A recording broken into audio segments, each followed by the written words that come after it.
Tá pegando aqui? Sim. Bem, para ter mais algumas fórmulas de integração... Silêncio. Silêncio.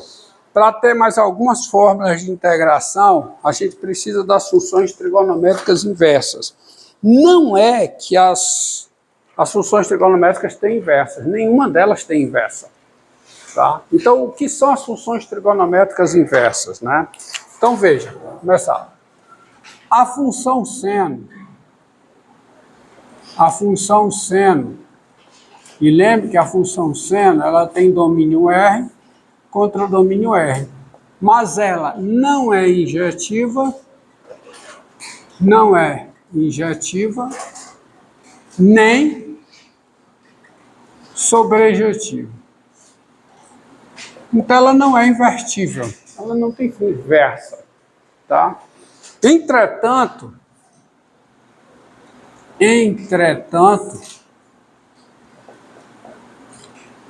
a função, repara, ó, eu vou chamar de I seno, uma segunda função, uma função que vai do intervalo fechado, menos π sobre 2, π sobre 2, no intervalo fechado, menos o 1, então eu já estou dizendo que é o domínio dessa função I seno, é esse conjunto, o seu contradomínio é esse outro conjunto, no intervalo, dada por I seno de x igual ao seno de x, qualquer que seja o x pertencente ao intervalo menos π sobre 2, π sobre 2, essa função aqui, com esse domínio, esse contradomínio e essa lei de formação, essa sim, ela é injetiva e sobrejetiva. Portanto, ela é bijetiva, por definição. Ela é bijetiva por definição. E se ela é bijetiva, por proposição, logo ela é invertível. Ela tem inversa. Essa função tem inversa. Então você observa, olha um desenho. Olha um desenho. Tá aqui, ó. Círculo trigonométrico. Eixo das abscissas, eixo das ordenadas, círculo trigonométrico, 1, 1, menos 1, menos 1. Você pega um ângulo X, o ângulo X aqui, tudo formando um ângulo de 90 graus. Então, se você passa por esse ponto, uma perpendicular aqui, essa medida aqui é o seno de x. Então você percebe uma coisa, quando o x varia no intervalo fechado, menos π sobre 2, quando o x varia no intervalo fechado, menos π sobre 2, π sobre 2, quando o x varia aqui, ó, o seno cobre o intervalo fechado menos 1 e cobre injetivamente. Você tem um mapeamento, tá? Entendeu? Entendeu? Quando o x varia no intervalo menos π sobre 2 fechado, no intervalo fechado menos π sobre 2, π sobre 2, o seno de x varia cobrindo o intervalo menos 1, 1, cobrindo mesmo, de forma injetiva. Portanto, essa função que eu chamo de seno, ela é injetiva e sobrejetiva, ela é invertível. E é a sua inversa que a literatura chama de função arco-seno. Então, o seno não é invertível, quem é invertível é essa função. Então, daí você tem a seguinte definição. A função inversa,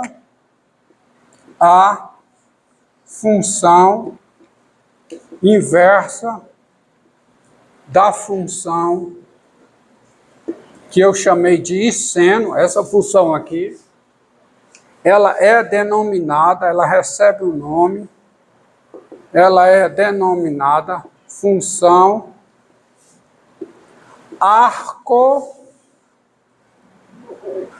arco-seno, sendo denotada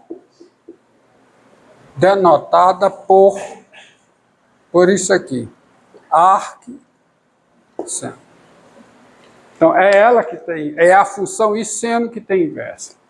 Então, daí, dessa definição, como a função arco-seno é a inversa dessa função, quem é o seu domínio? Ou seja, quem é o domínio da função arco-seno? É o intervalo fechado menos 1. Quem é o contradomínio da função arco-seno? Contradomínio é o intervalo fechado menos π sobre 2, π sobre 2. Tá? Vamos ver se você entendeu. Quem é, por exemplo, o arco-seno de 1/2? Quem é o arco-seno de 1/2?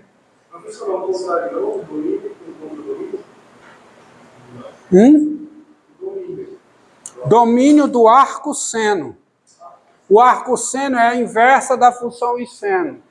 Então, o domínio do arco-seno é o intervalo menos 1 fechado. Tá? E o contradomínio é o intervalo. Então, pediu uma coisa. Quem é o arco-seno de 1/2? Eu estou fazendo o cálculo inverso. Aqui eu estou pedindo qual é o ângulo cujo seno é 1/2. Qual é o ângulo? Qual é? π sobre 6.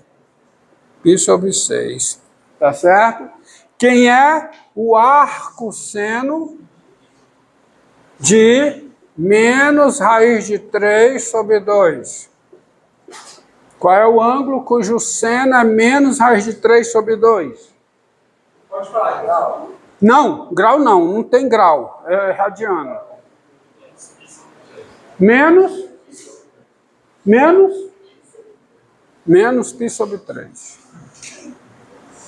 Menos π sobre 3. Como é inversa, você tem o seguinte. Quem é o arco-seno do I seno de x? Isto é, veja bem, o arco-seno é a inversa da função I seno. Só que a função I seno é a função seno. Então, isso é o arco-seno do seno de x. Mas o I seno de x é o seno de x para x aqui, ó. Então, quem é isso? É x. De novo, qualquer que seja x no intervalo menos π sobre 2, π sobre 2. Prestem atenção. Quem é o I seno do arco-seno de x? Quem é? O I seno é o seno. Isso aqui é o seno do arco-seno de x. Isso é quanto? É x. Para todo x aonde? Para todo x no domínio do arco-seno. Isto é, para todo x no intervalo fechado menos 1. E isso aqui é para todo x no domínio da função I seno. Para todo x no intervalo fechado menos π sobre 2, π sobre 2. Sintetizando essas duas últimas numa só, você tem o seguinte, dados x no intervalo menos 1 e y no intervalo fechado, os dois são fechados, no intervalo fechado menos π sobre 2, π sobre 2, você terá você tem y igual ao arco-seno de x, se e somente se o x é o I seno de y, ou seja, o x é o seno de y. Veja se você entendeu. Olha essa propriedade aqui. Essa propriedade aqui me responde. Quem é o arco-seno do seno de 3π sobre 4? 3 sobre 4. Não, você não entendeu. O arco seno do seno de x é x, qualquer que seja x nesse intervalo. Eu preciso substituir seno por seno, mas eu só posso... O seno é o seno, ó, quem é seno? Você não presta atenção à definição. Vocês não prestam? Tá? O seno de x é o seno de x, qualquer que seja x aqui. Então, como é que eu saio dessa? 3π sobre 4 não está nesse intervalo. Você tem que fazer o seguinte, ó, você tem que observar uma formulazinha da trigonometria. Aí você acerta. Se você observar isso, você acerta. 1, menos 1, menos 1. Esse meu x está no segundo quadrante, né? Só que se você pega x aqui, tudo perpendicular, passa uma perpendicular aqui, perpendicular também, tá? Aqui perpendicular. Por simetria, qual é o valor desse ângulo? Desse aqui, ó. Esse é x, qual é o valor desse? É o mesmo tamanho aqui. Esse é π menos x. Se esse é x, esse é π menos x. E o que é que eles têm em comum? O mesmo seno. Ou seja, o seno de x é o seno de π menos x, uma outra identidade trigonométrica, qualquer que seja o x real. E é aqui que você sai dessa, ó. Porque então isso aqui, quem é isso aqui? É o arco seno do seno de π menos 3π sobre 4, que é π sobre 4. E agora você pode usar a fórmula aqui, porque o π sobre 4 está no intervalo menos π sobre 2, π sobre 2. É aonde vale essa identidade, ó. O arco seno de x do seno de x é x, qualquer que seja x aqui. Então aqui, isso aqui é quanto? π sobre 4. Entenderam? Não usem indiscriminadamente esta igualdade. Essa igualdade ela é válida aqui, por causa da definição da função arco-seno, que é a inversa da função seno. Não é a inversa do seno. O seno não tem inversa. Correto? Entendido? Então você tem isso aí. Agora, essa função, vocês sabem lá do cálculo 1, ou deveriam saber, é o seguinte. Se eu tenho uma função do intervalo i no intervalo j, que é contínua e invertível, a inversa dessa função também é uma função contínua. E tem mais coisas a respeito. Tem o teorema da função inversa. O teorema da função inversa diz o seguinte.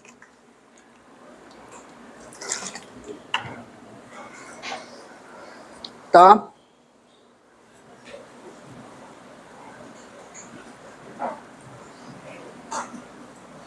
Olha aí o limite de 20 minutos para não ficar muito grande. Teorema. Teorema da função inversa, lá do cálculo 1. Sejam IJ contida em R, intervalos, F de I em J, uma função contínua e invertível, é o caso dessa função aqui, ó. Essa função aqui está entre dois intervalos, ela é contínua e invertível, porque ela é o seno é contínuo. O seno é contínuo em toda a reta, em particular, sua restrição a esse intervalo é uma função contínua. Tá? Então a função em seno é uma função contínua. Contínua e invertível. Agora voltemos para cá.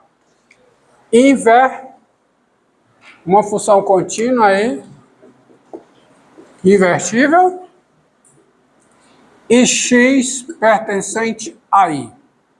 E x pertencente a i. Aí o teorema é o seguinte, ó. Eu vou desenhar aqui.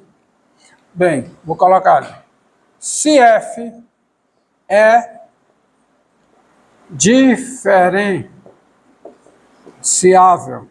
em x, aí olha o desenho, ó. Olha o desenho aqui, desenho que eu vou colocar bem aqui, ó. Tá aqui, intervalo i, desse lado aqui, intervalo j, você vem daqui para cá com a função f, contínua e invertível, então essa função tem inversa, que eu denoto por f a menos 1. Aí, tá aqui o x, aqui está a sua imagem, f de x. Se f é diferenciável em x, qual é a pergunta que surge? Qual é a pergunta que deve surgir na mente de vocês? Se f é diferenciável em x, qual é a pergunta que deve surgir? Se a inversa dela é diferenciável aonde? Em f de x. Então, se f é diferenciável em x, pergunta, a inversa de f é diferenciável em f de x?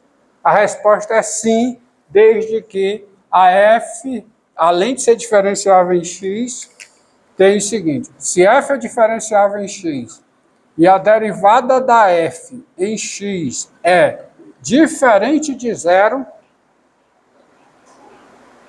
tá? Porque observe, ó, se a derivada da f em x é zero, significa que a reta tangente ao gráfico da f no ponto x, f de x, é uma reta horizontal, se a derivada for zero. Por reflexão em relação à bissetriz do primeiro e terceiro quadrantes, que é para obter o gráfico da inversa, se a reta tangente no ponto x, f de x, ao gráfico da f é zero, a reta tangente no ponto correspondente ao gráfico da inversa é uma reta vertical. E se a reta tangente é vertical, não tem derivada. Então, primeira restrição aqui. Então, se f é diferenciável em x e f' de x é diferente de zero, vírgula, aí o teorema da função inversa diz que, então, a f a menos 1 é diferenciável aonde? Em f a menos 1 de x, valendo a seguinte fórmula. Desculpe. F de menos 1 de x. É diferenciável em f de x, valendo a seguinte fórmula. Está pensando na outra versão. Valendo, seguinte fórmula. A derivada da inversa aplicada em quê? Em f de x é 1 sobre a derivada da f em x. Essa é a fórmula. Isso é o teorema da função inversa. Se a função f é diferenciável em x e a derivada de f em x é diferente de zero, então a f a menos 1 é diferenciável em f de x e a derivada de f a menos 1 em f de x é 1 sobre a derivada da f em x. Se vale esse teorema com x dado em i, é claro que com um ajustezinho, esse teorema vale, mudando o enunciado, se eu der o x em j. Porque se em vez de der o x em i, eu der o x em j, muda, é só uma reescrita do teorema. Pegue o x em j. Se o x está aqui, aí eu calculo f a menos 1 de x. Então, o que aparece aqui é f a menos 1 de x. Aí, como é que fica o teorema? Como é que fica o teorema? Porque eu não tenho mais x, eu tenho f a menos 1 aqui. Então, como é que fica o teorema?